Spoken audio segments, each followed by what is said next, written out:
Okay. All right. Well, let's start, and we can come back to the secretary's report when Martha gets here. So we're calling the meeting to order at 9:05. We do. Oh, here she is. We're just about to start without you. Welcome. I had a couple detours. Yeah, here. I'm Phil Lane? Yeah. Yeah. We'll wait a minute for you to get settled. Thank you. What's happening on Sill Lane?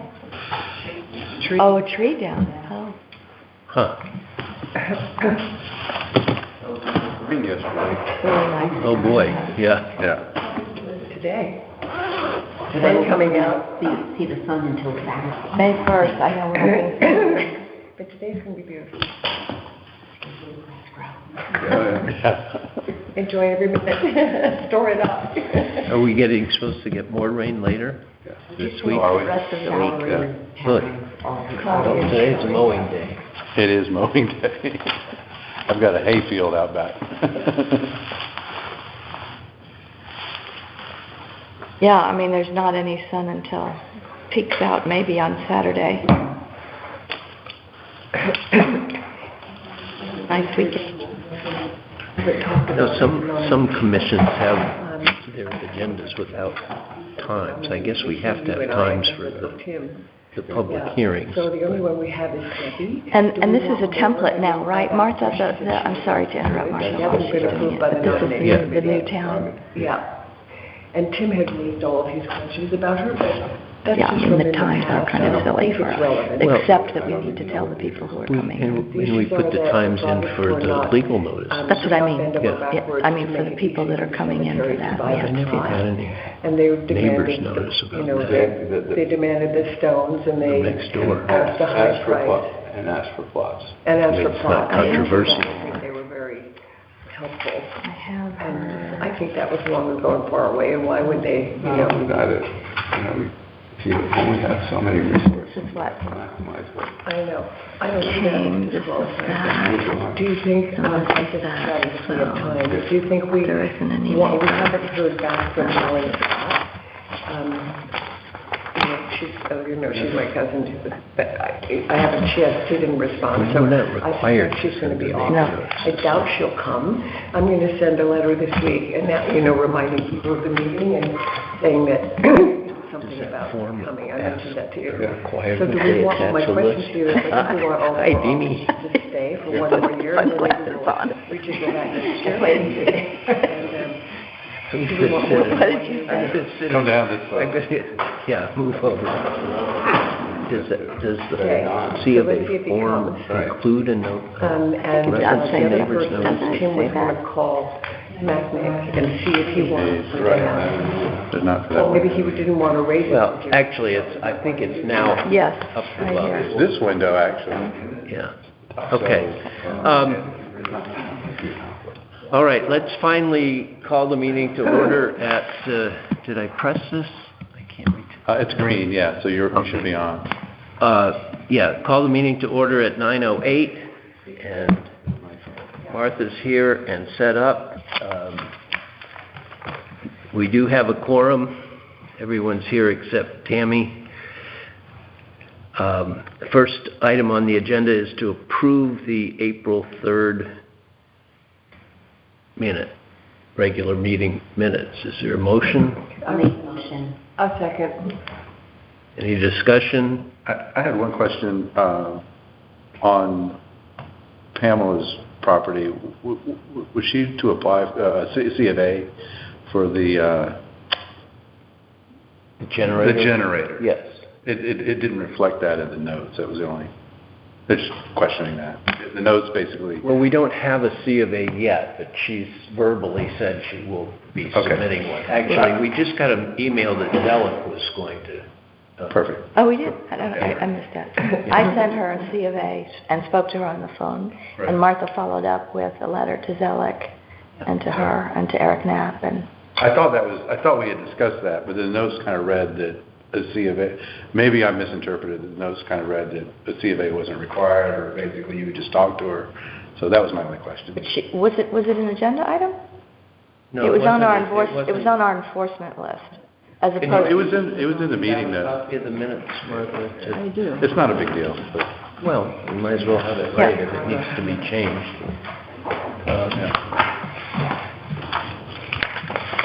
So, it says she replied to the recent letter. She had not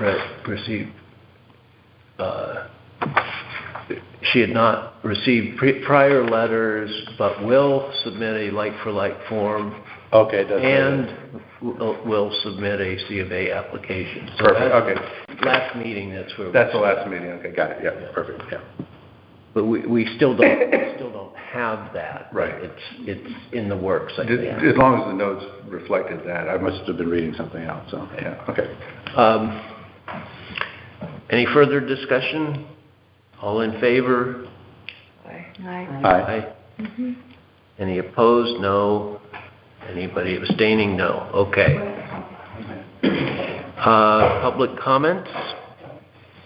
He wants to know if he's voting or not. Dude, what's your quorum number? Does he, For three, is Ed voting? this No. We have We have all commissioners, yeah, we have enough. 3, 4, 5, yeah. Yeah. No, all the regular members are here. Public comment? You're not here for a public comment, okay. Martha, any communications or correspondence? Actually, we got an email from Spears Plumbing saying that they were interested in putting in a sign to direct deliveries to their business. They want to put it at the end of their driveway, the entrance from Lime Street. So I sent them the sign regulations and the sign guidelines from the Historic District Handbook, and recommended that they come to a meeting and talk to us first. Okay, Yeah. good. And I didn't get a response to that, but there. And then the letters, we sent out 2, 3, 4 letters regarding the enforcement issues. To 6 Lime Street regarding the HVAC units on the side there. To Jason Zellick and Pamela Hamilton regarding 106 Lime Street. The Chocolate Shell and Jim Graybill about the little New sign. The new sign. And to Jim Graybill about the shed on Boston Post Road. Okay. Thank you.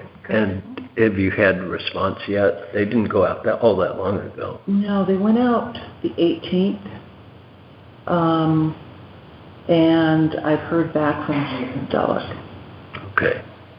And I included a handbook with the updates to 6 Lime Street and also the Chocolate Shop. Right. Okay, well, hopefully we hear soon. We're steaming ahead. We're already ahead on our time. Do you believe that? Caught up. It's starting You late. could always bring up some other things. Yes. But I think, Martha, you can go ahead with your secretary's report. Okay, so we do have more updates for our webpage. Some of what I sent to be updated has been put up, but then other parts of it have not. So we're still working on that. What I noticed was that the frequently asked questions are accurate. That's the material that I sent. But when you click on the main links on the page, it's still the old information. So those two things don't match, and they should match. And Also, go ahead, sorry. I was trying to find some minutes yesterday, and it said the agenda and minutes are not yet available. Yeah, I don't know what's going on with that, because they Right. have all of our minutes. They just haven't posted them on the website Right. through that link. Is it just our commission, or is it all commission? I didn't check all the other. I'll check that. And the other thing the other issue we have is with the PDF of our handbook. There's two there. They both lead to the old handbook. The problem with the new handbook is that the PDF is not great. It's not as good as the one for the old handbook. So, and Well, that- well, some of this, Deanie and I were going to touch base with Yeah. Martha after the meeting just to go through the details about this. But when you say it's not great, is it usable? well, more or less. Okay. We had, the most recent issue of the handbook was updated primarily because we needed new photographs. So none of the photographs were in the PDF that was on the website. So there was the cover, and then there was the text, but there were no photographs in there. And so it looks like it's kind of unfinished. And I have that PDF, but I wouldn't put it on the website. The reason is maybe we that- can scan it and. What I was thinking is that I have a much better scanner now. So I thought I could take apart one of our handbooks and just scan the whole thing in. It'll scan it as one document in a PDF. So I think that's what I'll do. That makes sense. It would be a shame not to have the good new pictures. Yeah. Not to mention the updated information, but yeah. Okay. And we are also monitoring 14 issues, C of A's and other enforcement issues. So, And any recent developments of note concerning any of them? not really, no. The Ferry Road Sidewalk project is still, has not been started. There's been some progress at 55 Lime Street with the rear entry shed and the walkway. But most things are still out there. Most of them are fairly recent though. So. Yeah. Okay. Anything else? No, Okay, thank you. Co-chairs report.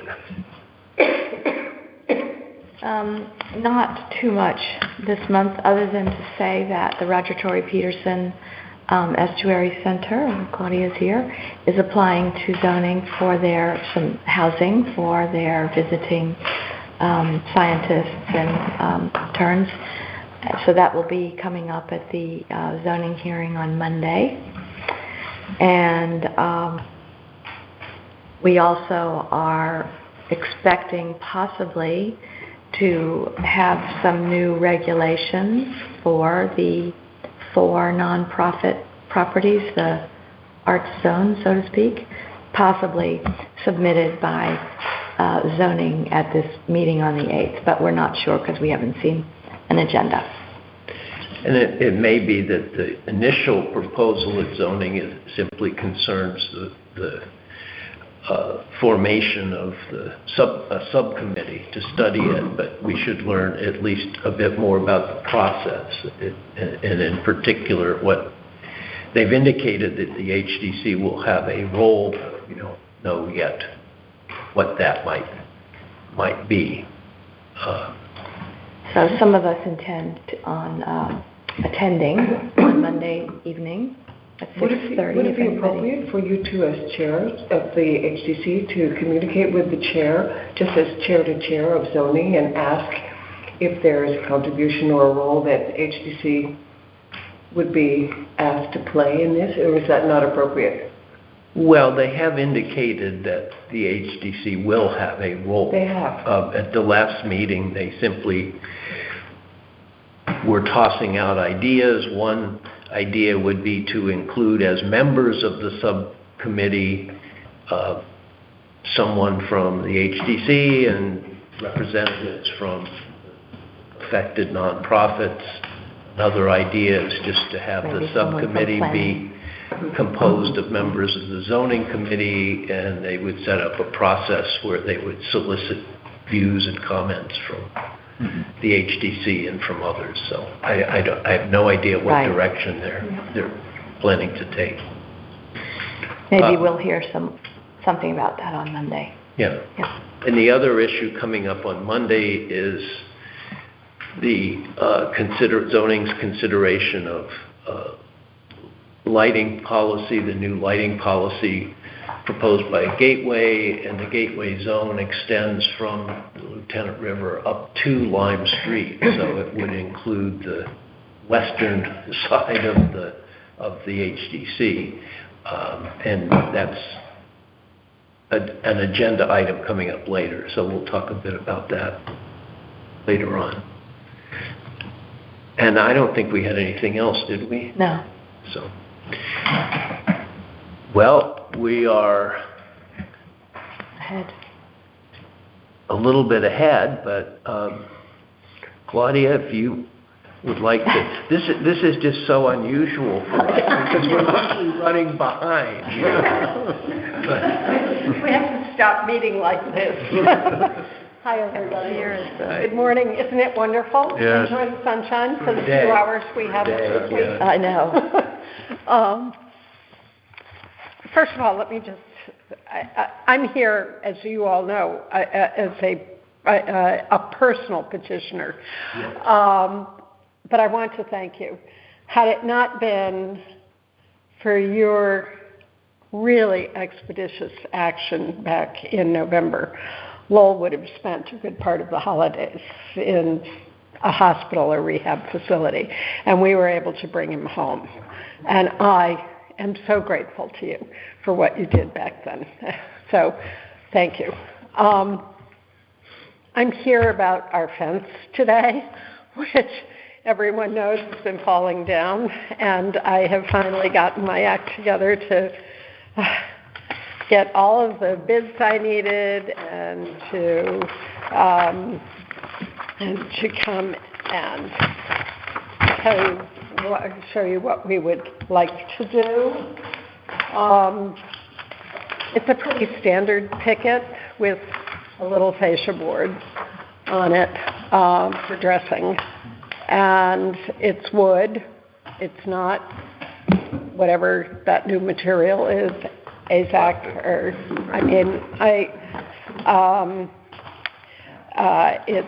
it's wood. It will be painted, and the only thing that we are doing is that we are retaining the lights we currently have, which I think are going to be pretty consistent with what the new lighting policy might be, as those lights really only light the walkway and not light up the whole front of the house or the area around the house. They really are just meant to have safe access across our walkway to the front door. And our habit, to be honest, as Jeannie probably knows, is that we really don't light up the whole house unless we're that front of the house or the walkway, unless we know somebody is actually coming to the door that night. So, questions? Pardon me? No, we are not doing a gate. This is the Yes, the picture shows a gate, but it's really more for illustration of the intent. Current picture, which has no gate. Yep. Right. Just no. And the only thing that changes is obviously the fence is different. The posts are smaller than what exists currently. The posts will be, how do you describe them, 6 by 6 turn posts, and those are really much bigger. Well, that was one of my questions. So you refer to lantern posts. Are those? Yeah, they're not going to be lanterns. That's what they called them. These? Those are called lanterns. Okay. And it says holes drilled in post. No, I think that's for mounting the light fixtures. Okay, and where would the light The fixture? existing ones are right here. Oh, I see, right down there. That's what Claudia is Gotcha, talking gotcha, about, just a gotcha. low lit, so that you can navigate this rocky, Yeah. yeah. And then there's also a reference to a 6 by 6 by 8 square cedar post in addition. Oh, I'm sorry. The lantern posts, let me just take a look. There are 2 lantern posts, and there are 2, the 6 by 6 by 8 are going to be the entrance posts. Entrance posts. Okay, so, But they are still smaller Than those. meaning lower. They're They're smaller. lower, but they're also in size smaller than those. I think those are closer to 12. Oh, yeah, those are much bigger. Yeah, they are, yeah. okay.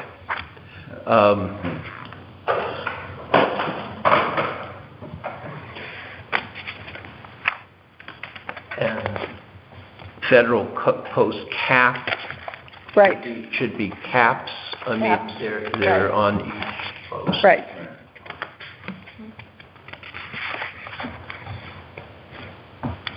Is the height of the fence indicated? It's 4 feet. 4 feet. Which is lower than what's existing. It's lower than this, than the existing entrance posts here. The posts are 4 feet or the pickets? But the pickets will be 4 feet. 4 feet.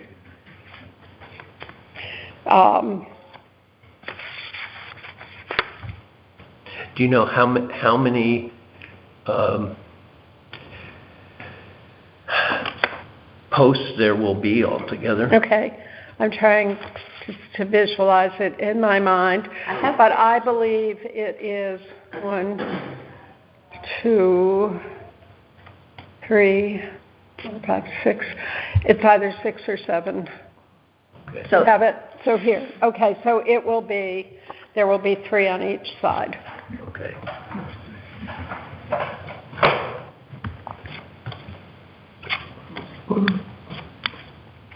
Be great. Is there a motion to, I'll make a Concerning motion this matter? to approve the new fence, the new wooden fence. I second. could we specify that the lantern posts, or with the understanding that there will be 6 2 gateway posts, 6 by 6 by 8, and 6 other posts in the fence? Well, 6 there's by also 6? the end, Oh. is that, you probably have that too, Claudia, right? And There are 2, you know what, it says it, let me just take a look here. There are the 2 entrance posts, and then there are, according to what I have been given, there are 3 other posts. so On there's each- one on like each- at on the each at side. the end of the, Yep. like at the driveway, and then probably at the other side, at the border. No, they're going to be, the rest are going to be all the same size. I see, okay, so not, So, yep. so you, John, excuse me, I am just reading square posts 3. 3 square posts. It looks like there will be a total of 5 posts, not 6, according to what I have Okay, from, all right. and I'm not sure that's entirely correct. It's either 5 or 6, to be honest with you. They may have, I'm looking at this, and I'm looking at the picture, Deanie. May I see the picture again of the front of my house? There you go. I know. Me too. 1, 2. And the quote- There have to be, it's got to be a 6 posts. It's got to be Why don't we have just to be to clarify altogether. and say, if you're willing to amend this, is say on the, with the understanding that there be 2 6x6x8 entrance posts and no more than 6 6x6 additional posts. In this picture, it looks like the It's, entrance post and the terminal post at the other end of the fence are the same design, but in the middle, there's this short support post. Right, so That's right. she's eliminating. so we're eliminating, The large we're actually amplifying the entrance posts, and the others will all be the same. And this is The being same. eliminated in a big... That will be more of they'll be capped. They will be capped, but they will all be the same size. They will be the smaller size. But there'll still be the support post Yes. in the middle? Yes. So what it is, John, is no more than 4 additional posts. That's what, So it will be the 2 entrance posts and 4, On each side? and 2 and 2. Oh, that's all. So it'd be Does that include the very end post? yes. So you've It's only, not a big area. yeah. No. It's only, 5 by 5, and it's really only, I think it's only something, it's 40 feet. So, Okay, so they're 8 feet, right? so basically it's 5 sections. Right, they're 8 feet. 5 sections, so you'd need, 40 Five- feet, 5 sections. 5 8-foot sections. so you need 5 posts. If you have a post at the end. 2 at the entrance. Not 1, counting the entrance 2. posts, the other posts. If you have 5 sections, you need, it's 2 and 3, right? Right, So you. so there'll be 5. 5. Okay, and no more than 5, Well, or do you want to make it 6? 6, just. Okay, just in case, okay. Okay, don't have thank to come you. back. Yeah. I'm having trouble with the math this morning. Any other discussions? We have a motion and a second. I think it's a beautiful fence. I'm a little, and I totally appreciate the need for the lighting on the sidewalk, and particularly this stone right here. Yeah. Right? I just, from a precedent point of view, having lighting on the front of an entrance, and again, this is already here in this case, but I'm not sure that's a great design practice to put lighting on the face of a post like this, if we were to do that for other. So what would be, we discussed this the other day. Yeah, what do you think? Either in the landscape, perhaps, or the problem is if it's on the side, it might be more pronounced. That's what I think. I mean, I think if you put it in the ground, it would be more pronounced and just, it's almost flush with those posts. Right, the lighting sort of blends into the post so that you don't really notice the fact that there are lights there. I mean, this is a classic Right. architectural post, and to have a modern lighting on it is a bit, just doesn't align for me, and I don't know.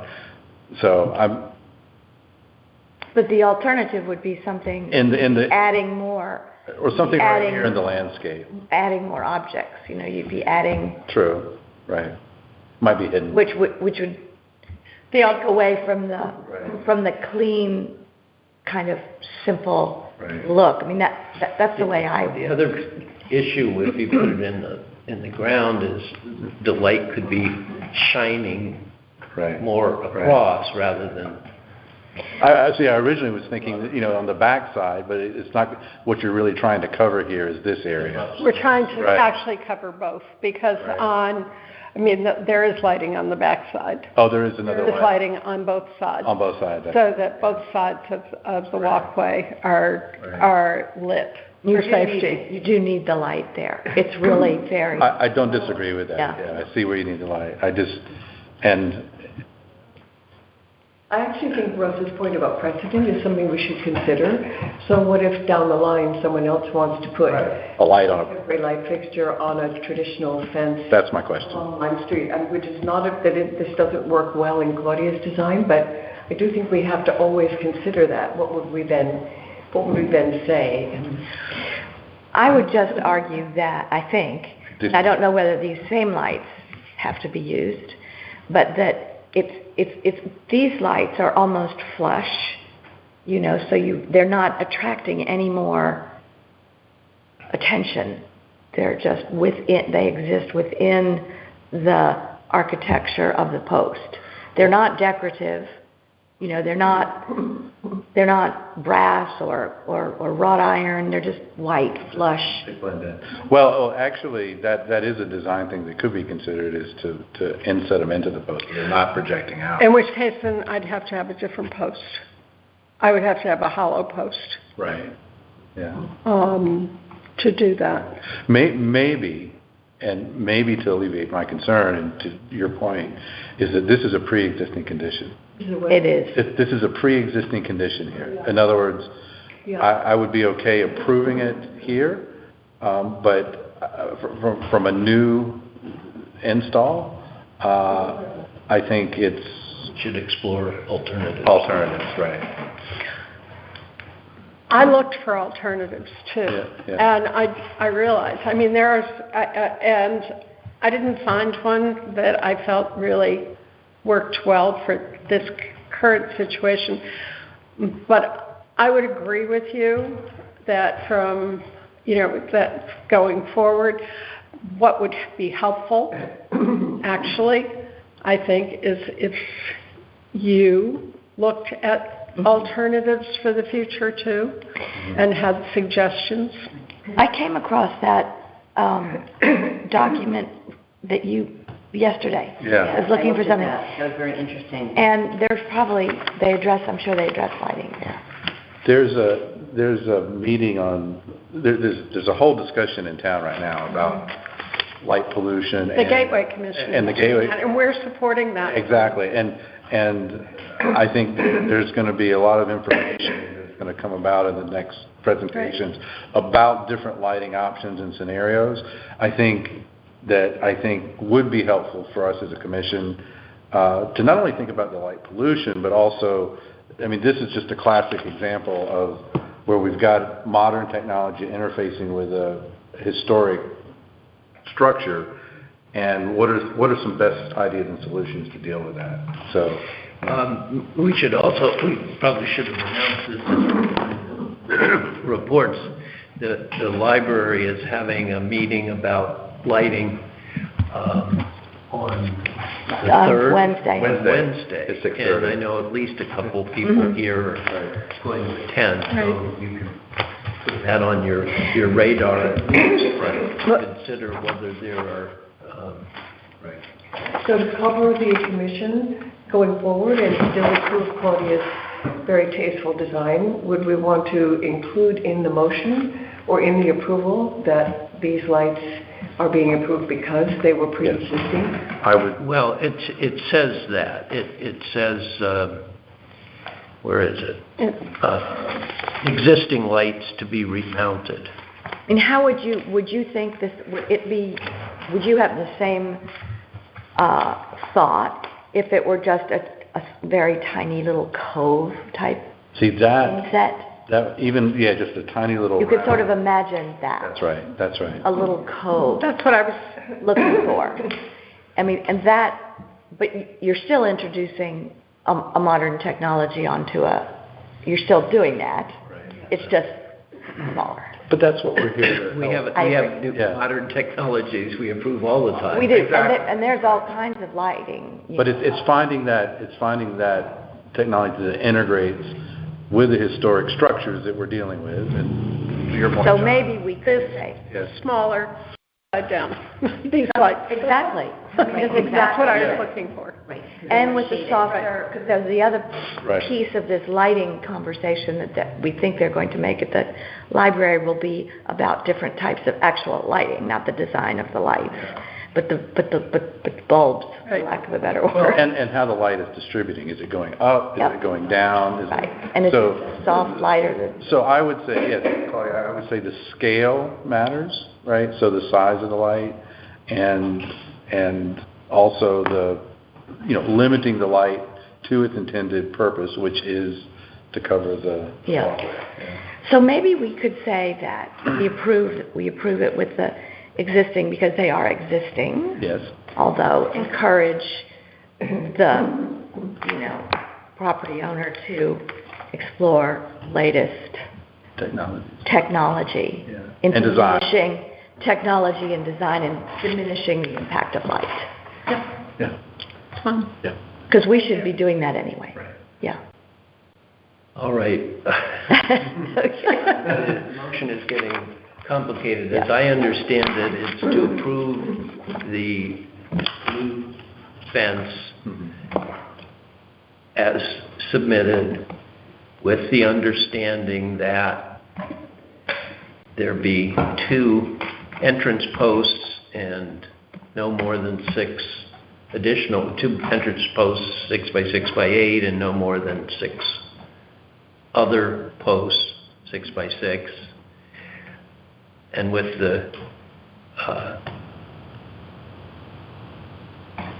further understanding that existing lights may be remounted, but the applicant is invited to consider other technologies. And if we get any hot tips on Wednesday, we'll Yeah. Right. Who knows, maybe they'll hand out a lighting No.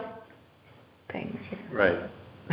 I think your idea is exactly what. That's kind of what, Yeah, flipped over. it makes sense. Yeah, it does. I think that, Yeah, Especially if you're going to like that. yeah. But Deanie, as Deanie has pointed out, the next step will be to redo that walkway. But we're not ready. Okay.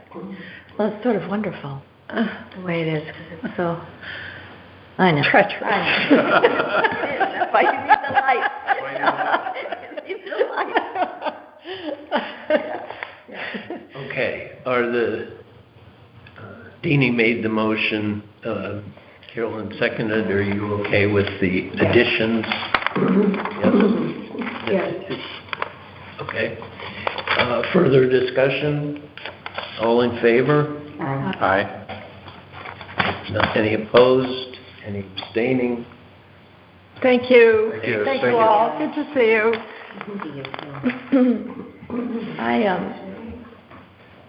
I just think it's so interesting, because the alternative to light means you've put more stuff around.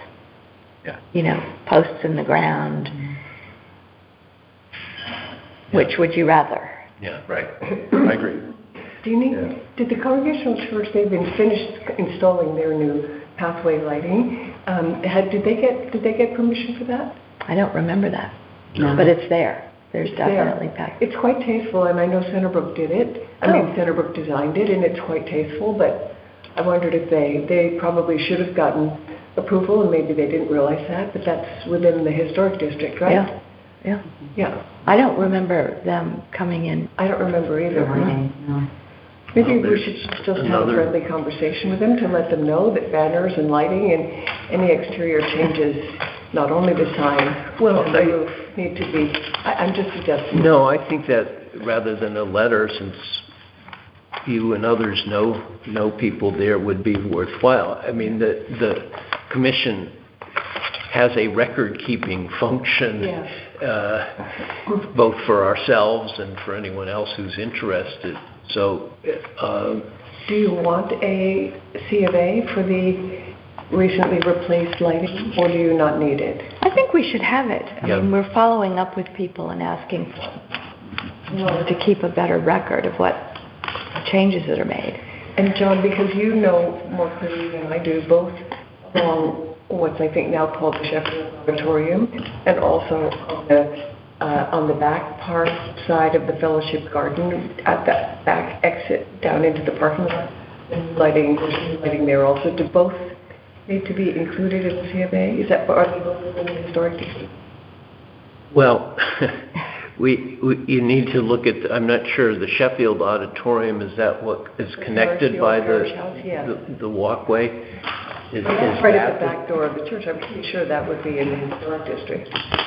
I mean, is... The side door. That's within the... Side door. Or the older auditorium door? Yes. Yes. Because when we redid the maps, we had this question about the additional parcel, which is now attached to the church property, is not within the... Right. But But the garden on Ferry, the entrance of which is on Ferry Road, and the side door, the sidewalk which is on Ferry Road, those would both be within the historic? Well, I don't want to ask them if Here, I've got the map here. needed. Well, one question about the garden is whether it's visible from the street. Depends on where you stand. If you peer over that fence, look directly at it, you'd be able to see one of those lights. Okay. It appears here, John, that But that's looking at it from Ferry Road. the historic district, doing the right thing, follows right at the division of the two buildings.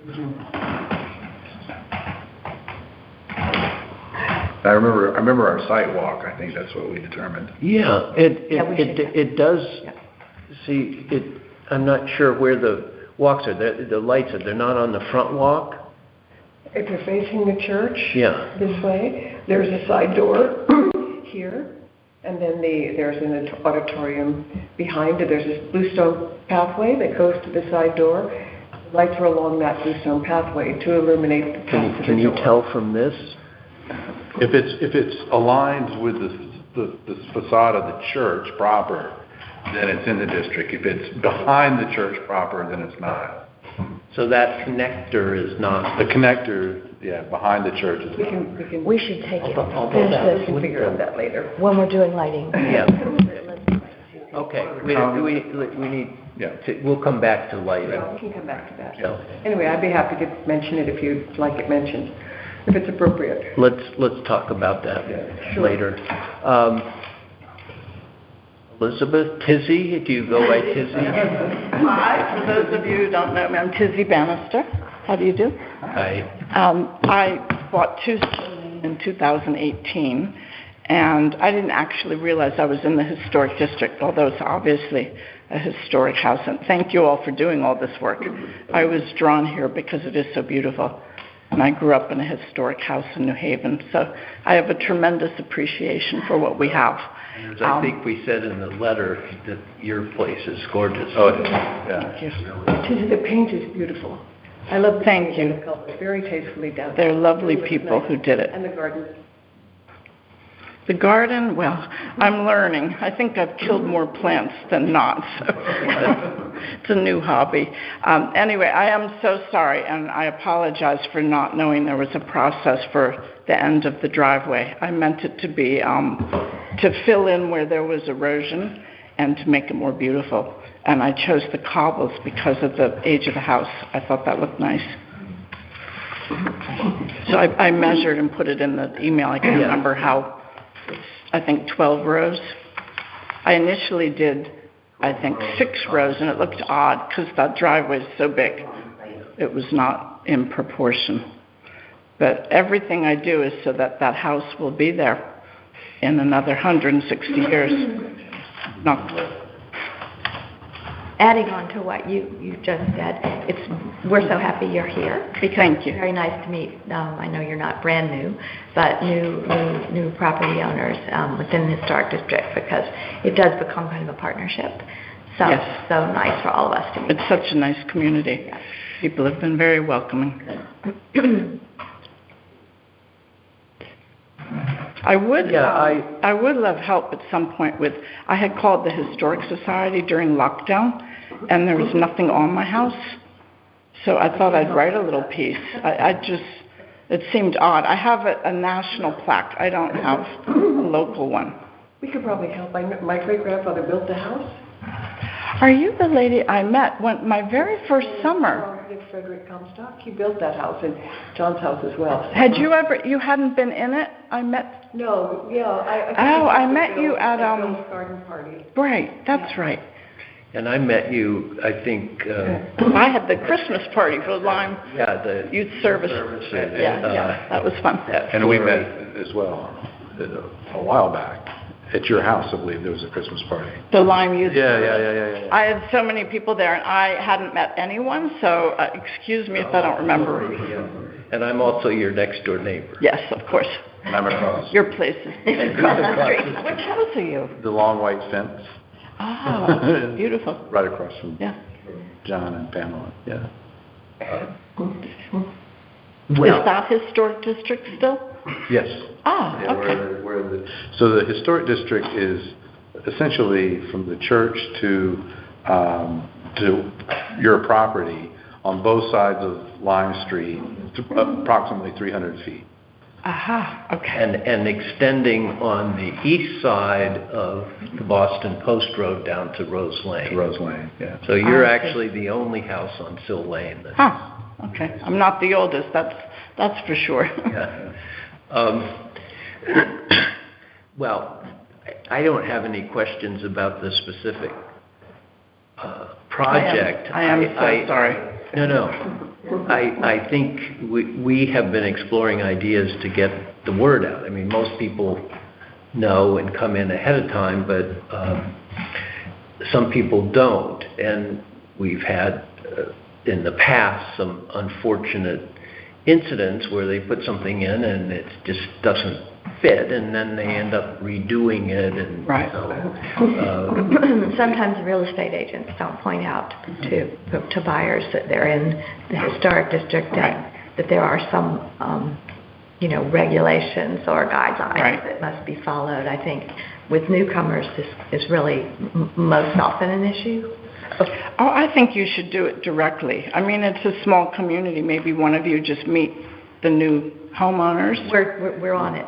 We're just because I mean, that started. There are several new members on this commission, and we're very keen on getting the word out early. So we're beginning to track new purchases and get information out right away. And a letter and a handbook. I think most people know if you're altering the structure.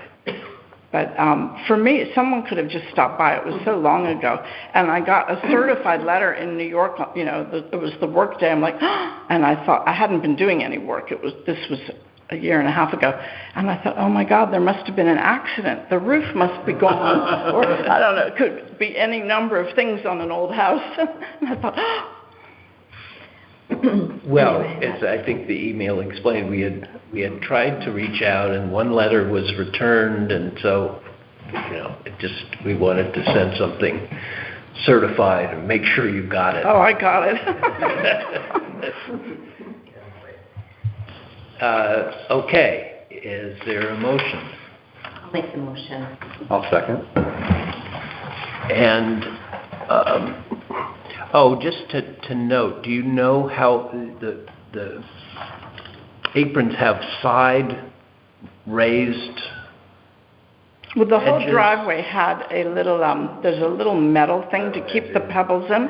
Right. That was there. And that's turned into a raised stone on the edge of the apron? I don't think it's raised more than the stone. There's stone edging. Okay. It appears. All right.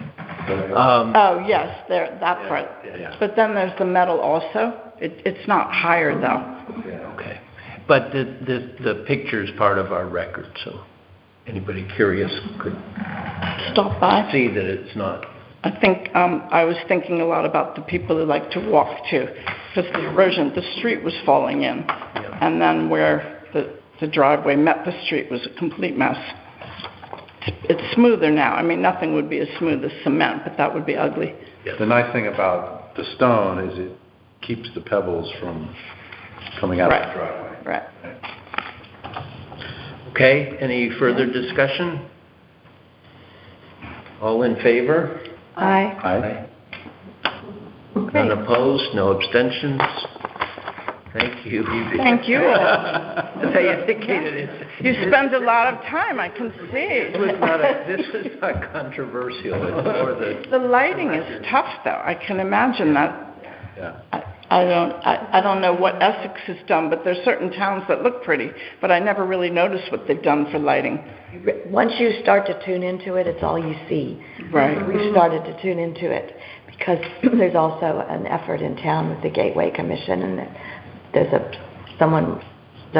gathering at a lecture at the library on Wednesday on sort of trying to make a movement towards, it's all a result of this dark sky movement and this recognition that all of the lights, the increasing amount of lights are interfering not only with the beauty of places, but also with migratory birds and all kinds of things. So anyway, once you start to tune into it, you do notice the differences between, say, Essex, and Halls Road. Right. Halls Road, have any lights? It has so many lights. Does it? There's more lights than I-95. Oh, wow. So many, Never many. noticed. Everything is lit. The parking lots are all lit. And it's such a waste anyway. It is. Such a waste. The street lights at every building, many, many, many lights, and they're all different lights, all different colors and wattages, and it's... Well, one of the things, the big... Now it'll drive me crazy. We're about to have a whole discussion about it, but the color temperature too. So in other words, the real, stark blue versus a warmer candle, not only from our own aesthetics, but also for migratory species, I think we're learning that the color temperature is important as well. So I like that. there's tons to learn on this. So we're working on trying to pull together some kind of suggested guidelines for the historic district that hopefully will be helpful to people as they put bulbs in their post lights and front I door. lived on, the first apartment I bought was West 67th, and the Café des Artistes, that whole block, those buildings were built for artists and musicians, and they had everything matched, all the lights matched. And then at Christmas they had white lights and all the trees right the way around the whole block, and it was really beautiful. Yeah. But the matching helped. It matters. It all matters. Yeah. Anyway, I'll let you all get to it. Thank you. Izzy, would you like Like a handbook. That tree that was I couldn't get it. Oh, I didn't, well, I had to move one of the orange cones to get here. I didn't know what happened. It was a tree. on the wire just past your house. Oh, see, I always turn the other way, so I didn't even see it. I thought, what's happening? I thought it was electrical issues, but it must have been the tree on the wire. Oh. Here's the latest handbook if you'd like it. Oh, no, that I had, I just This didn't. is the current, Is this was brand new? That's the current one. Brand new? With the updates. Got the update. Got the update. Okay, thank you. Thank you. Okay, thanks for coming in very much. Okay, we're actually close to on time. So, lighting policy, do you want to start? What we have and don't have? No. I'll let you start. No. I'm on enforcement concerns. Okay, You want these copies? yes. Handed out. I have the originals, Martha.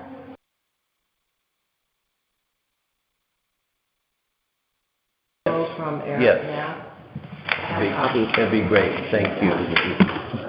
Pass those around. The very unfortunate thing is, we sent around some links, including to material that's been put together by the folks who are giving the presentation on Wednesday. But what's being passed around now is an introductory memo to Eric Knapp that he presented to the Planning Commission that gives you a rough idea of what the gateway proposals I have it on here. include. But unfortunately, despite many prods from Deanie, we don't have the text the regulations. So we can't go too far in exploring exactly what they say, but I thought we perhaps could take a few minutes. Okay. Get the door. Sorry. And talk about the issues and maybe start exploring what we might want to do. For example, if there's a lighting policy up to from the river up to Lime Street, because that's in the Gateway District, maybe we would want to have the same policy on the east side of Lime Street, so that it's a uniform policy in the district. Let me understand the district as you're describing it. Does it relate to Lieutenant River? Or? Yes. So it's not necessarily south of 95 then? Or in other words, is it Lieutenant River all the way to the church and... It's from the river up to Lime Street. Up to Lime Street, okay. It's the gateway. So it would be on the east side. No, this is the west side. West side, I'm sorry, Yeah. west side, yeah. I thought the gateway zone was measured from the center of the river to a certain distance beyond. I've seen a map that they talk about a coastal zone line that's measured from the river. When the gateway was originally formed, it was primarily, I think, to regulate houses along the river. Right, but let me see if I can find a... Because I know when we did a small addition, we had to go through Gateway, and that's Duck River. And no, But is this lighting specific to this smaller area? No, it's the whole Gateway? Yes, the whole Gateway Okay. Commission, but it wouldn't include the east side, and Ed's raising the question whether it would include all the houses on the west side, because it may not come up that far. and also, what's your interpretation of the 4,000 square foot designation? Because it sounds as if they're sort of limiting it to buildings that are 4,000 square feet. Well, but that's a reference to... New buildings, that's a big building for the Historic District. But I think it's number 2. It's second page. In other words, changes to address residential dwellings. I don't see that as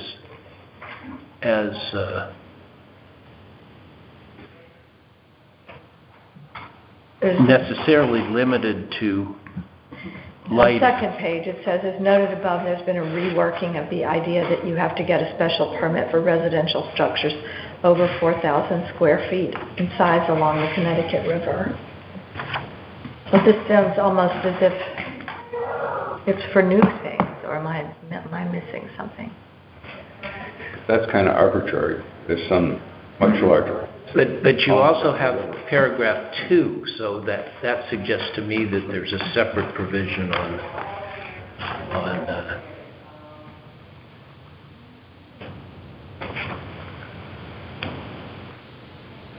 on lighting.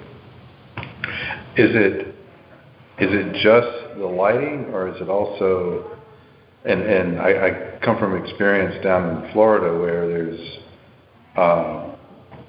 the turtles, where the turtles come in. Yeah, Right. And Georgia. it actually extends to not only lighting, but to your glazing on your windows. And in other words, I think we need to fully understand the location Exactly. and what it would actually mean for any residents or anybody that Like specifically in this district. in this district, right? Right.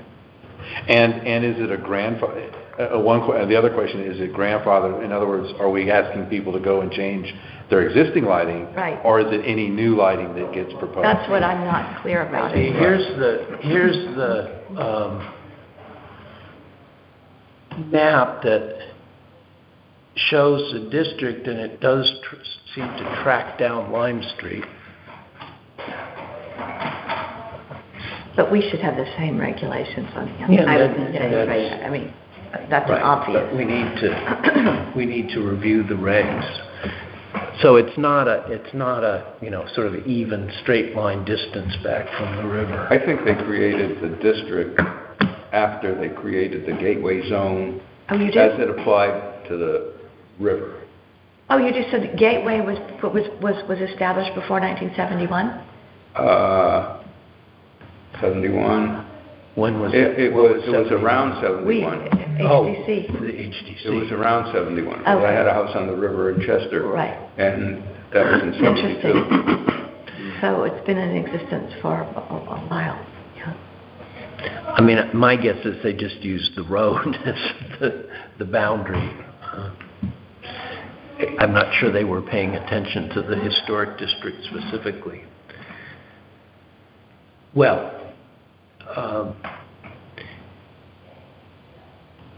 we'll obviously learn more when we see the regs, and hopefully Deanie and Russ are planning to go on the 3rd, and we'll learn more then, and perhaps can come in next month and offer specific recommendations.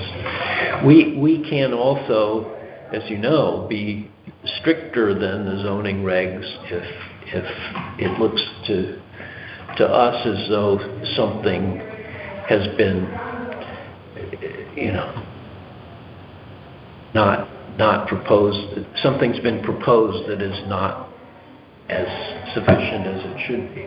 I think we should, in addition to the gateway, we should provide property owners, we were just beginning to talk about this, with some suggested guidelines Oh, yeah. on lighting and specifically on, you're calling, I don't know what the right terminology is, the heat, The temperature. the Color the color temperature, Right. things like that. I think that would be educational for residents, and it would alert them to be thinking about it. And so our proposal would be outside of or our guidelines would be outside of Gateway, right? Well, what I think is important. On that side of the street. Well, on both. both sides. It We would can, apply. again, be stricter than gateway right. and So we- zoning. John, what I was going to say is I think we have to think about the rationale in terms of the historic district. In other words, the rationale for the gateway is related to the river and Right. so I think before we continue something or say we're going to take what the gateway is doing and continue it, I think we need to understand their rationale for the lighting, and we may have similar reasons. Yes. We may have other reasons, and that needs to be stated with the historic district for the entirety of the district, to your point. Right. Both sides of the street. Right. Right. Yeah, that's a wise. I think it would be a really, and also to slightly take into consideration the numbers of streetlights. I'm not sure we need all the ones that we have. I mean, I can't even imagine how you tackle that with DOT. But Tim Griswold did say to me one time that it is possible to take down streetlights as long as you have the agreement of the people who live under it. So just think about this district as a whole and its lighting impact. That's what I'd like to see that we do. Are those streetlights strategically placed for safety reasons? Well, that's what you would assume, except that I think there may be a few more than necessary. One of the comments said in the links was the proponents of dark skies citing studies that show there's no difference in crime between areas that have, brighter street lights and areas that conform to their proposed limited regulations. Now, I don't know whether there are counter studies, but that's certainly an issue that's going to be at the forefront of people's minds, it's a question they'll have, before we start proposing taking down lights. Yeah, my sense is that this is a new idea in the ways that other things, have been presented, and they take a while for the public to start to think about and start to be aware of, and that this is a movement. Deb sent me something this morning from Nantucket where they've organized a whole campaign that seems their light is 25% more light than even 10 years ago. So anyway, that people are becoming aware of this, and I think we are going to ride that. Like Russ said, in Florida, Yeah. On the Palm Beach coast, there's areas that there's no streetlights because of the turtles from March to October or something. Exactly. And so they take it pretty serious there too. Yeah. And that's why I think it'd be important for us to look at other historic districts and how does it affect the character of the historic district? I think that's the test that we have to apply to. Right. And I think there's some legitimate arguments that some lighting doesn't adhere to that. And I think color temperature is a part of that, the intensity, the spillage. And I think, there's the arguments about wildlife, but maybe that's not our thing. I don't think it is. Right. I don't think it's the Olamide Starch District business to be concerned about that. That's right. Right. Okay, well, can we leave that for now and put it on the agenda next meeting, and then we'll have the regs and we'll have the information. We'll have more knowledge. Yeah. Okay. Deanie, enforcement concerns. And I'm sorry. We have in your materials this enforcement issues memo was sent to Eric Knapp, and his replies are in bold. Do we have copies of his signage memo? Did you have copies of that, Martha? I have. Do I have enough copies? I have John's signage. I have 2 copies of it. Okay. Well, Do you have a copy of it? I don't, but Okay. we'll attach this. There was an earlier set of questions we sent to Eric and got an answer after this enforcement, his enforcement answers, and there were really rather technical questions about signage in the district and the existing zoning regs. But the point I wanted to make about them, we could get into them when we talk, hopefully next meeting also, about signage policies, is there are a lot of signage issues that may lead to enforcement concerns that do not now require a permit, certainly from zoning. So if we wanted to adopt signage restrictions that were stricter than what we have now,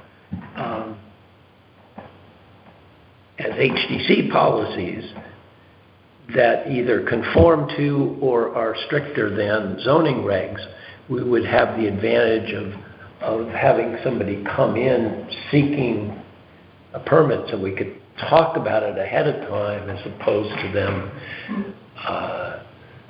operating only under the zoning regs and sometimes complying and sometimes not, and then nobody knows about it unless somebody complains.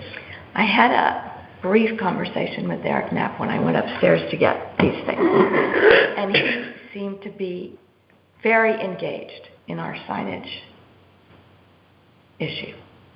And I told him that we were going to write. He said that he was going to write up, that he would like to join with us, co-sign some kind of a letter policy for this district, and that he's going to put a little work into going over your proposal more carefully, and then we'll talk with him, and it will go out as for example, he said that sandwich board signs shouldn't be allowed at all because this is a residential district.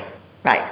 So he said he's going to put in a little work on this. Oh, good. That's Which great. is great. That's great. Yeah. I thought, right, I was happy to hear that. So, and then he would very much like to co-sign it and have it go out, and he agrees with our efforts to tighten it up and go back to some of the long-standing procedures that just have been ignored for quite a few years. That was pretty much his wording.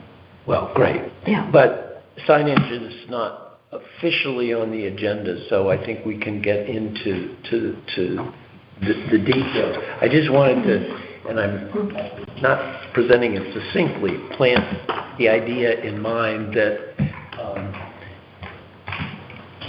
it may be advisable for the HDC to develop guidelines that require consideration in considering C of A's as well, and not just leave them to zoning. For example, a concrete example. Zoning regs say very clearly no signpost can be taller than 10 feet. Townwide, we have signposts that are taller than 10 feet. We don't state that limit in our signage guidelines, and sometimes I think it's been ignored. It just doesn't, people aren't thinking about it. Right. And so somebody puts up a 12-foot sign, it violates the zoning regs, but there's no permitting requirement through zoning for sign height. So it's there until somebody complains. And if it's been up for years and years as a political matter, it's hard to undo. So Excellent. we may, this process of highlighting enforcement concerns goes hand in hand with our development, I think, of more specific policies. I'm pleased to know that he wants to partner with us on this. Yeah. Well, do you want to go through Enforcement. any issues related to enforcement? Well, let's just decide. There are a couple of things that we could, I think you all have a copy of it. The first one was, okay, you saw that about the wedding venue for 2 Lime Street, so there's nothing we do on that at the moment. You see his comments regarding the Congregational Church and the flag banners, which are now gone. So it's been an issue at the moment. Number 6, we've written to them. Number 16B, village shops, we've written to them. Although we've written only about For the chocolate shell. the new dangling sign rather than the So A-frames. maybe we'll deal with the A-frames with this, now that Eric's engaged with us. Right. Homeward Collective. So you can see his, with the lights that have been strung from the building to the trees. So you can see his comments. I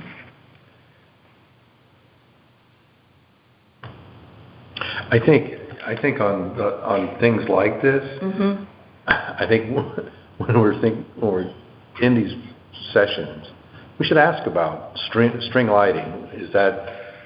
Does that go against the night sky policy? Well, in other words, make it public that when you start stringing lights all over the place, you're not heading in the direction that maybe folks are trying. The other problem with this, allowing them, letting this go, is that we know there are many businesses along Lime Street that could think this was a fun idea. Right. And before long, we have these strung lights up all over the place. And then what do we do?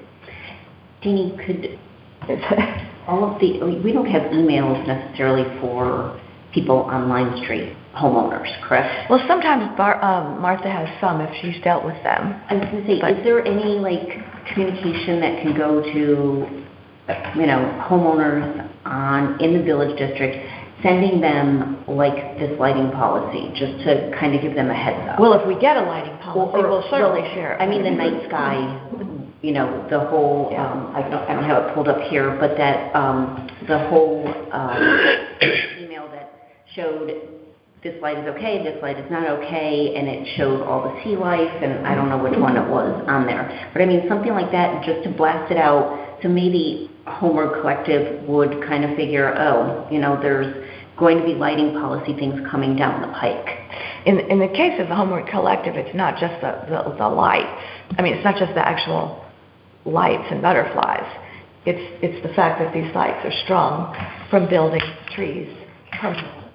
Right, and that could be... I mean, that's a design, But just to let people in the district know that that's something to consider, for Claudia with her lights, I know initially they were extremely bright, and I think they, maybe 2 years ago or whatever, the ballast lights that are so bad now, but I think now it's a little bit better. But I mean, it's better to kind of send out that email or just to kind of get it out there to even the people that, we see all the time, just to let them know that, this is something that's on our radar. Mm-hmm. It's just like anything else, the Green New Deal kind of thing, this is it, you got to get used to it kind of thing. It would be a good thing to put in our like a link. events. No, in the X. I mean, we have it together for the May 5th. Right. I'm going to send it to you. But for the September one, lighting would be a great topic. Right. And on the website, the link of that one that showed so many great pieces of information, just to kind of let people know this is coming down the pike. You're living close to the water here. This is what we're concerned about. Right. So it's not fashionable to string lights everywhere. Fashionable. So sort of take it from that angle rather than we just don't like strung up lights, or... That one, I mean, because they're a business and they're trying to attract attention. I know. Yeah. This is the thing. I mean, they're pretty good about it. They turn them on only, they probably won't have them on much this summer because it's light until 9 o'clock. We know they wouldn't need to. But it's the slippery slope. Right. That's always the question. It's like signs. It's like signs. It's another form of a sign. In this case, I think a light that's illuminating. In Claudia's case, she's trying to address a safety concern. Right. That's different. That's hard. This is advertising. This is advertising. And it's almost like a neighbor would need to complain and say, the lights in my eyes, my window at night kind of thing. If a neighbor complained, that would make it... Well, part of the talk I was reading about is the health and the impact on your sleep, right? And so in addition to impacting wildlife, having light at night, if you're a neighbor and you're trying to sleep and the light's in your eyes, you're not getting good sleep. And there are negative health effects to that. Yes, So that there you was go. that piece. Well, I think we definitely need to consider strung lights as part of our upcoming discussion about lighting policy. Right. Ice cream shop? So what Eric Knapp says, is we need to talk to Public Works about the sidewalk access. Can I just say before we move on that I like Deb's idea of emails to property owners, both commercial and private property owners. If we could have an email list, and it could be just something like HDC updates. Right. And then, 1 or 2 points. Yeah. It wouldn't be monthly, it would just be occasional. But I think alerting to what we're thinking about is maybe it's part of our welcoming policy and our effort to Yeah. be more, And this email specifically was the one that I thought was really great because it gave all kinds of examples, there's what Russ was talking about, but it gave all kinds of great examples of, what lights to have, what not to do, and it was just kind of informative, and, I see this all the time across the river from me. I'm like, oh, it looks so nice, and I'm like, oh, it's really probably not that nice. Could you send a query to everybody in the district to submit their emails? We probably could, Martha. Hey, my guess is we could come up with most just I think through so, too. contacts that Right, you could build the we list. have, Yeah. Then just add to it. Yeah. and then add to it as we, And we could make it a thing, like a regular, have it have the same, the same name. yeah, the same, yeah. A little newsletter. HCC I like update. the idea, just as we're sending out a welcome letter, so we. Right, just a little newsletter kind of It's one thing. more thing for us to do, but it wouldn't be too hard. Oh, Right, yeah. well, and it could be done, let's say, when we adopt a new sign policy. right. Just- Doesn't need to be monthly or anything like that. Yeah, or it could be quarterly, I wouldn't do it monthly, but Right. not on a rigid calendar, but with this sort of. When there's something of interest. Yeah. too. I just want to say I like the idea. Yeah, Yeah. great. Okay, so I guess we need to get in touch with Public Works about ice cream shop If that's something Issues. we want to do. if we want to. Yep. Number 54, or do we want to make a decision about that, or are we just moving through it?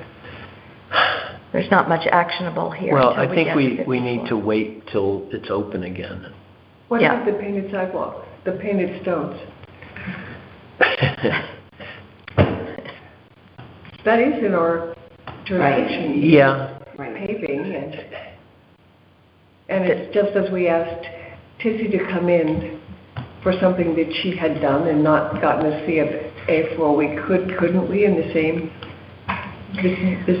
approach to But the that? paving has been there forever, right? She's just painted an ice cream cone. She's just painted the cobbles. Okay, That would be my, Right, so the paving itself is not new enough right. for us to be able to. right. If it was a new install, right. If it was a new install, we could. well, it's not, we can't control paint colors, but we can control whether a structure, which includes walkways and driveways, is painted or not. Is that ice cream cone a sign? It is a type of advertising, that's a good point. It's an advertising, yeah.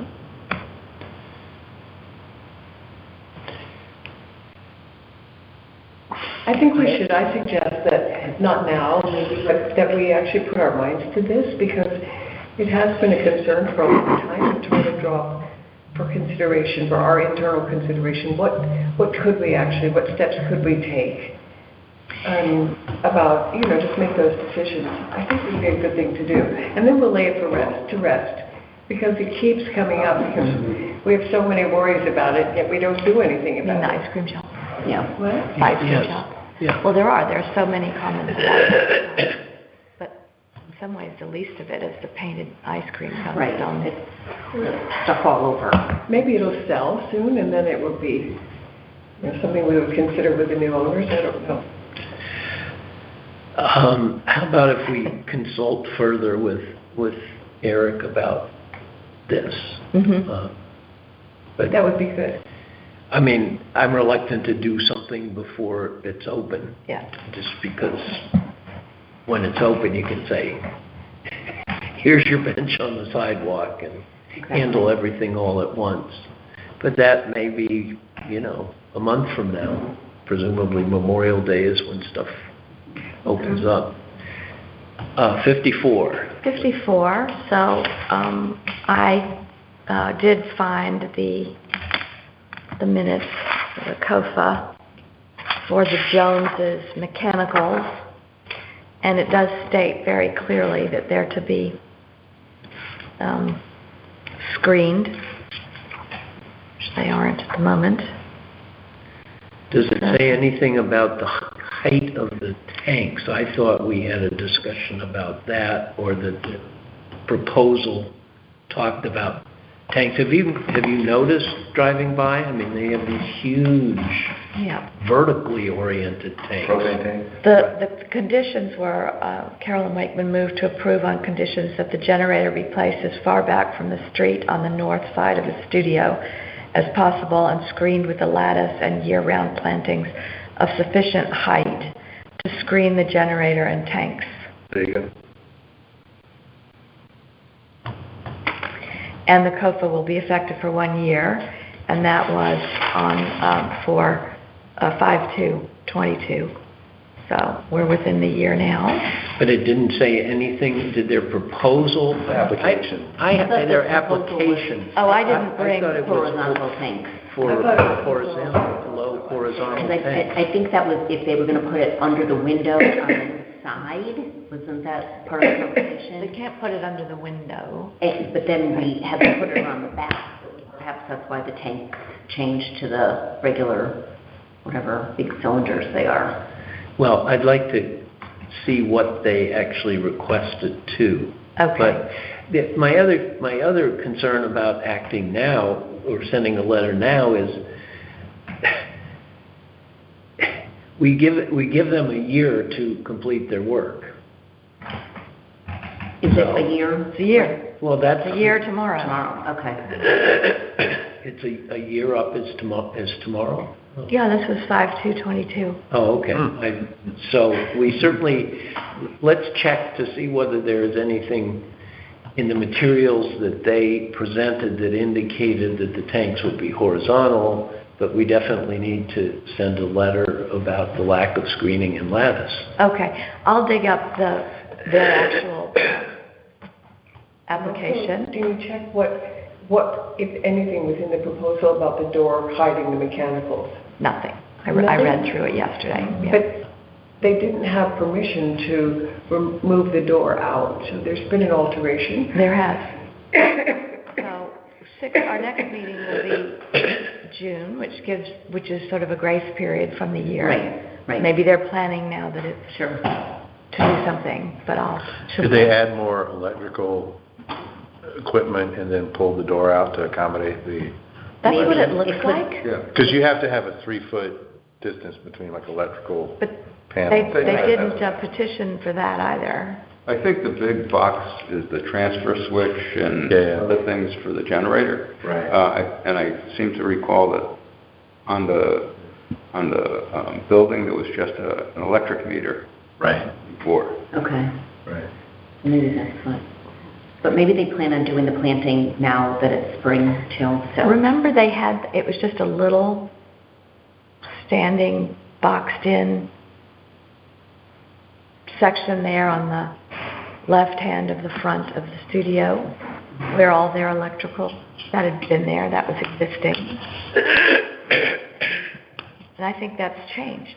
But I Yeah, think it was for for the building, it wasn't for the mechanical. no, I think it was for the mechanical. I think you're right, it was probably the switch gear Right, but or it's, the generator Right. that was added, and then they had to create more space for that. yes, I think so. And they didn't talk about that in the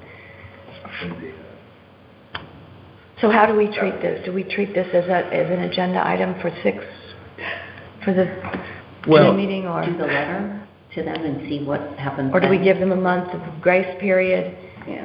to see if anything changes before June, and Well, look, it's not, stuff should have been could have been planted by now. I guess my inclination is, if nothing's happened in a say 10 days or 2 weeks, send a letter.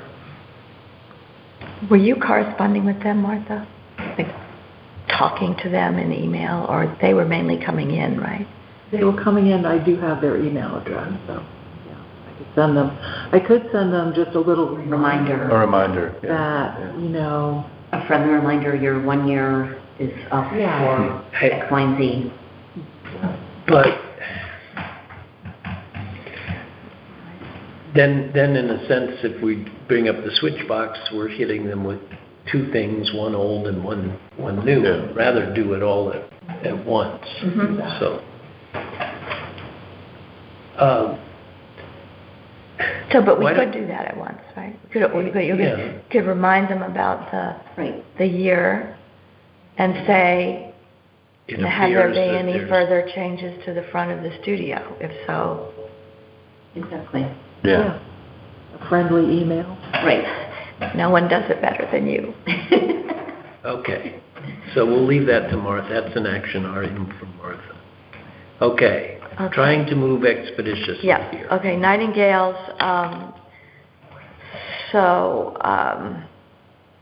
they've cleaned it up. What does Eric say about this? Theoretically, outside seating needs to be part of their approved site plan. During COVID, the state generally relaxed. I could compare their seating. It shows make from the line. So, is that Eric? Yeah, Do you want him to do that? They've stoned in with white stones. Between the fence and the building. oh, the white stones deserves a letter. On the other, I would wait for Eric to review the site plan, which he said he would do. So that's a letter, Martha, that needs to go to 68 about white stones. And Lime Academy, here Eric did in his technical email about zoning regs, clarify what he said about feather signs, overhanging signs. He says, I've reconsidered what I sent in my last email regarding obstructions. The zoning regs do address or prohibit signs from hanging over sidewalks and walkways.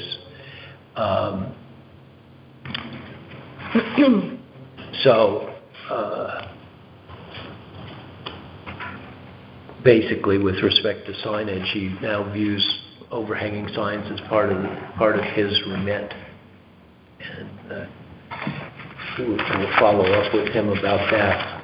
So I don't think there's anything we need to. That's not ours. No. Number 85, we were going to, that's the Old Lime Inn.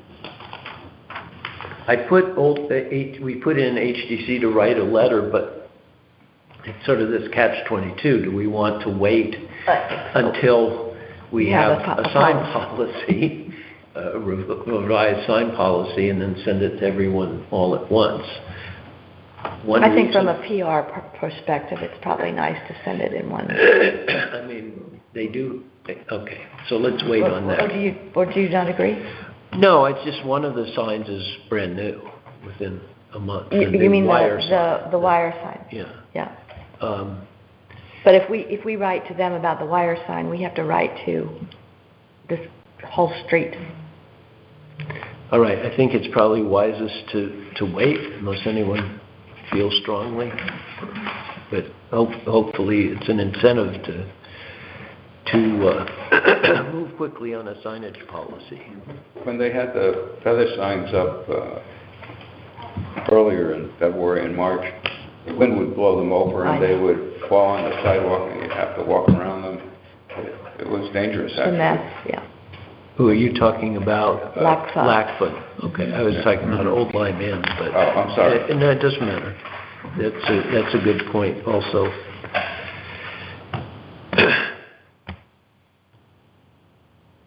Florence Griswold Museum. So, the lights can be directed from below, but shall not be intense. Again, this is part of the, this is complicated because we know there's going to be some work done at the museum.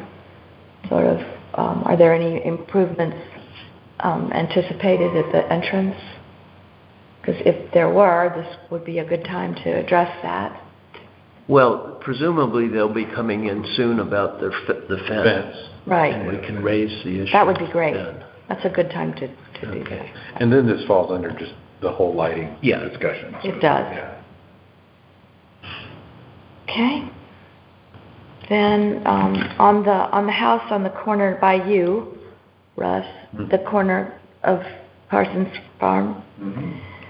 So you can see what Eric has to say about that.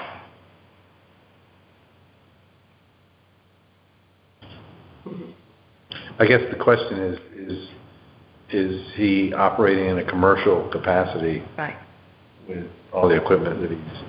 So this has to do, I think, with neighbor complaints, Yeah. of which there have been one, or many, you're saying many. So, yes, and, so, yeah. It says here the third time. So that's something that maybe we should ask Eric to pursue. Is that what? Because the complaints have come to us, Right. because they think it's, Well, if it's not in our jurisdiction to determine a commercial use of property, then it's the zoning. So it's his to enforce, I would say. Well, I think we should ask Eric to follow up. He could at least inquire about the nature of the equipment. What about your neighbors, Russ? Because they're his neighbors, right? What about- Your neighbors are the Brink neighbors, or there's a house in between? There's a house in between. There's a There's a house. house in between. my house and- Actually, Deb, aren't you Yes, directly adjacent? our property right next to that. The Hamilton renovation we have addressed, Sill Lane we've addressed, Boston Post we've addressed, Boston Post was one of the letters that Right. was sent. one of the letters. And then just the general, he says about wire signs. He says if I see a chronic violation, I just simply remove them. Oh, okay. I don't see much point in spending town resources chasing around wire signs. Most of them are in the town right-of-way, so are really more litter than signage. That's interesting. No. But I mean, who's going to go around and start picking them up? You know? I picked up one on our property. If it's in front of my house, It was somebody advertising house washing Yes, services. yes. Well, is the side door cafe sign something? That's it, falls into that category. Anyway, one, he doesn't directly answer whether the HDC itself can complain, but he does say the best way to ensure that the process is followed is to submit a formal complaint Yeah. to zoning. So Oh, that's interesting. that's, So like when we get complaints to us, in the case of the property at 99, do we then, and if it's not in our jurisdiction, do we then pass that complaint on to, as a formal complaint from us, or is it? I would not get in the middle if it's an individual. I would Right. tell them, The neighbors. thanks, this may well be a That's right. zoning enforcement issue, Right. and if there's a link to the forum, send them a link to the forum. Deb, if you object and haven't yet filed a formal written zoning I would love to. complaint, go ahead. So there is a complaint? And I know that, Yeah. that the other neighbor, your neighbor, would do that. She sent us an email. Right. She would, And I know my neighbor would do that in that case too. Well, why don't we, what is your neighbor, then Malloy? Yeah, Ronnie. Yeah. is the email that the other neighbor sent decent enough that we could reply? No, but I can, she's a friend, I can ask her about it. Okay. Yeah. Yeah, just send a Yeah. follow-up. And Eric has a complaint form up in his office. I'm You could just wondering- take one I'm of them just and make won- copies. I'm just wondering if there's a link to it. Oh, I don't know that. Oh, On the town zoning website? right. Well, and I think this is good because I have been asked, does HDC have a role in this particular property? And And my answer to this point has been, I believe the things we're talking about, which is the commercial operation, the equipment, is not an HDC item, it's a zoning item. So it would be great to provide anybody asking that question. What's the remedy that? What's the remedy, right? Yeah. What should they pursue? For zoning. All right, can we move to new and ongoing business?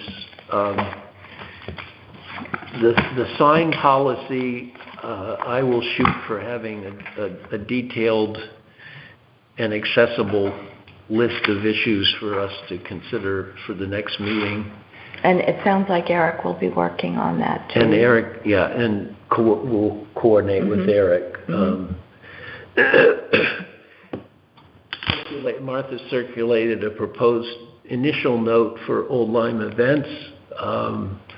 The deadline is when? It's Friday. Friday. So did you send it to Deb? It was attached on Martha's email, but if there are suggestions, I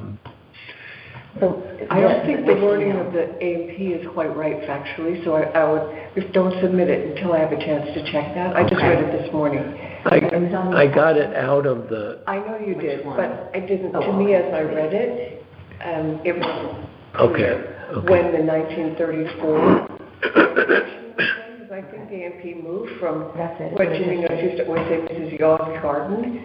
I think it moved in 1934. I'm vague, because I haven't looked at that stuff for a decade, but let me check it before it goes. Okay. And should I send it to you or to Deb? I'll send it to you, John. Well, send it to both of us. I mean, let John review it for wording. And we'll just, I mean, I think Deb should submit it because you're the point person. And Deb, it's really sort of in your... The date is the 4th it's due? 5th. 5th, okay. I'll try to do that this afternoon. You know, get it... What? Where the old general store was, right across from the church on the corner of Berry Road and Lime Street. But the one that I'm referring to is the one that was across from the library. I don't know what number 42 is, that's why I'm looking blank. Oh, we do need somebody to help with street numbers, because I didn't know the street numbers. Okay, what are they? So the street numbers except for the A&P. Okay, the new building that I was trying to refer to, according to your book, says it's right across the street from the library. Right, but I just thought it would be maybe clearer if it, did the book say what it was renovated from? Did the A&P move into that building in 1934, and if so... Well, it's not clear. It says they moved and then renovated it in. So it was a garage? It was an ice cream shop that was the garage? The garage was a garage. After, right? Or was it garage before 1934? I thought it looked to me, the building to me looked like the Nightingale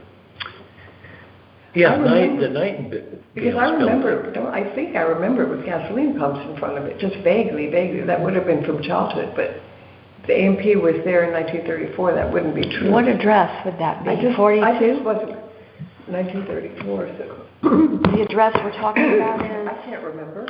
What? I can't remember. I can't remember what I wrote about or what information I had about Okay, it. that's the legal offices. That's not it. No, I couldn't find my copy. I don't know. I was looking for it. B2 is the ice cream. I just wanted to check it, and if we don't know, we can fudge the wording, but just... Because I thought the wording sounded as if it had been prior to 1934 and A&P. Which is the ice cream shop? The A&P did the renovation. Trying to get there. Small point, but just to make it's going to be right here, the ice cream shop. Here's the ice cream shop. Okay, what's immediately right? Yeah, that may have been it. I don't know. So there aren't any older than these photographs. Says Haynes 34 was Haynes Garage. Yes, it was a Garage sold referring and to service Chevrolet, sold gas. Much later, it was used by Bill Steves as a picture framing shop. It was then owned by Gary Pardelot, who made fine furniture. Oh, it doesn't say that it was the A&P? Not. It looks like that picture, though, Is that what you're, because there was a picture in your book. of a man standing in front of it, right, in Carolyn's book? So, several, yeah. So what's the street number for Martha? 34. So that's 34. Was there another one, Martha, you needed a street number for? No, I found all the other. Okay. And the, let's see. So we'll get that finished up in the next day or so. So before we leave it, is there consensus about what the building was before 1934? No. Not unless it's any of those things I just said. I don't know when it was constructed, the building that became the AMP. I don't know when it was built. I haven't done that. No, I haven't done anything on that. Building. And if we're not sure, then we should save that item for a future month and plug in another building for this month's issue of the magazine. This AMP we could do in the next... Sure, yeah, I was just trying to Yeah. come Although up. people would sort of be interested to know, I think, what the ice cream shop used to be. Oh, I do it's too, summer, and yeah. everybody goes there, and, it's, No, it's a great idea. yeah. Okay. The welcome letter is identical to what was sent last week. We do want to make sure that just another chance for people to glance at it, but Deanie tells me that the Sagrestano house is closing this week. It has closed. It has The closed. owners, we could So we send, want they to could be the first. send it out right Mhm. away. Did Do you you want have me any last changes on, No, little you changes said- on that? You didn't get back to me if you had any changes to my changes, but I didn't see your changes. You made changes to The welcome letter. no, you sent me changes to Old Lyme event. Old Did I Lyme not send the events. welcome letter, the changed welcome, and then Deanie wrote and said she approved the changes? I thought she was approving the changes on the Lyme events. Anyway, I did send changes, and I thought I sent them to you, maybe I didn't, so you can... I mean, this is what we just printed. Well, if you have, if you could resend it. This is the most recent thing I have. So what do you want to just review it as is, John, and see if you want to make any changes, or should I send you my... If you could send me Okay. yours, and will. then we'll get that ready to go right away. And then we'll get The a other printed... question about the Old Lyme events, Martha, is I had a question for you about numbers of petitions approved, so whatever you find. The number 31 was in what Deanie presented to the zoning commission, but it was phrased in such a way as those were the number that came to us rather than the number we had approved. So I did change that. We had 40 projects come to us during that most recent fiscal year. It was 40 projects, and then we approved 38 of them. Okay, well, I just put in 38 as the number approved. Okay. And then As for the letter, do you want me to hand you, because or do we have envelopes big enough to mail, because we're going to include the handbook? I mean, that's just a practical matter, and I can also hand deliver it. We have some envelopes, but not enough to mail to everybody. Well, not to everybody, just to newcomers. The newcomers, the handbook. I have Like a probably 25 or 30 Okay. envelopes for the handbook. Great. Oh, good. I will send you the name of the new owners of 21. I'll just, yeah. That would be great. And do you want me to pick a new building, or will you pick a I'll new do it. building? I'll send you a That'd be great. suggestion. Yeah. That was for the Lyme events. And the last item is the National Votes for Women trail marker. Have we heard anything back from the church? I sent them an email, but I want to send them a letter with a little picture of what it would look like. Because when you try to describe the location, people are like, oh, even Holly Cox said, well, it's fine with me, but I'm not quite clear about the location. So I'd like to just send a little, because I have a picture of the area, and I just want to put a little picture of the sign. So someone, maybe Deb, we could go down to the basement and pull that sign out and take some pictures of it. Yeah, if you just send me a picture, then I can put it into the little... Just so that people know what they're getting. Yeah, I don't want them to suddenly look at it and go. And how about this? No, are you Know what kidding? I mean, it's very tempting just to send it all in black and white. You know. It's got to be in color. Just living color. All right, is there, yes. And one more quick new item of new business. Ed knows about this, and you know a little bit, but not everybody does, that the cemetery is attempting to get National Historic Register listing for the cemetery because we have to replace or repair, rehabilitate the Duck River Bridge, and that would make state funds from SHPO available to the cemetery for the reconstruction or rebuilding or whatever we'll have to do to the bridge. I just wanted, the alternatives, they're resisting, so it may not happen. The National Register listing may not happen because they're saying we don't really like to list cemeteries. The other alternative is that they would, that we could apply for the National Registry Historic District boundaries to be extended to include the Duck River Cemetery. So that would not impact the Old Lyme Historic District, but I just wanted you to be aware of it. And there are on whatever the date was of the last National Historic Register, when they approved the historic district, their National Historic District, they have a list of additional buildings in the town that could also be considered historic.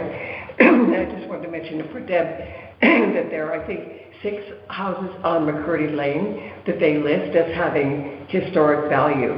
So if this extended boundary were to happen, they would be considering whether the other dwelling structures on McCurdy Road are historic and would be included in the national. It doesn't have to be contiguous with the district? Yeah, it would be. So this would be an extension of the historic district? Oh, well. No.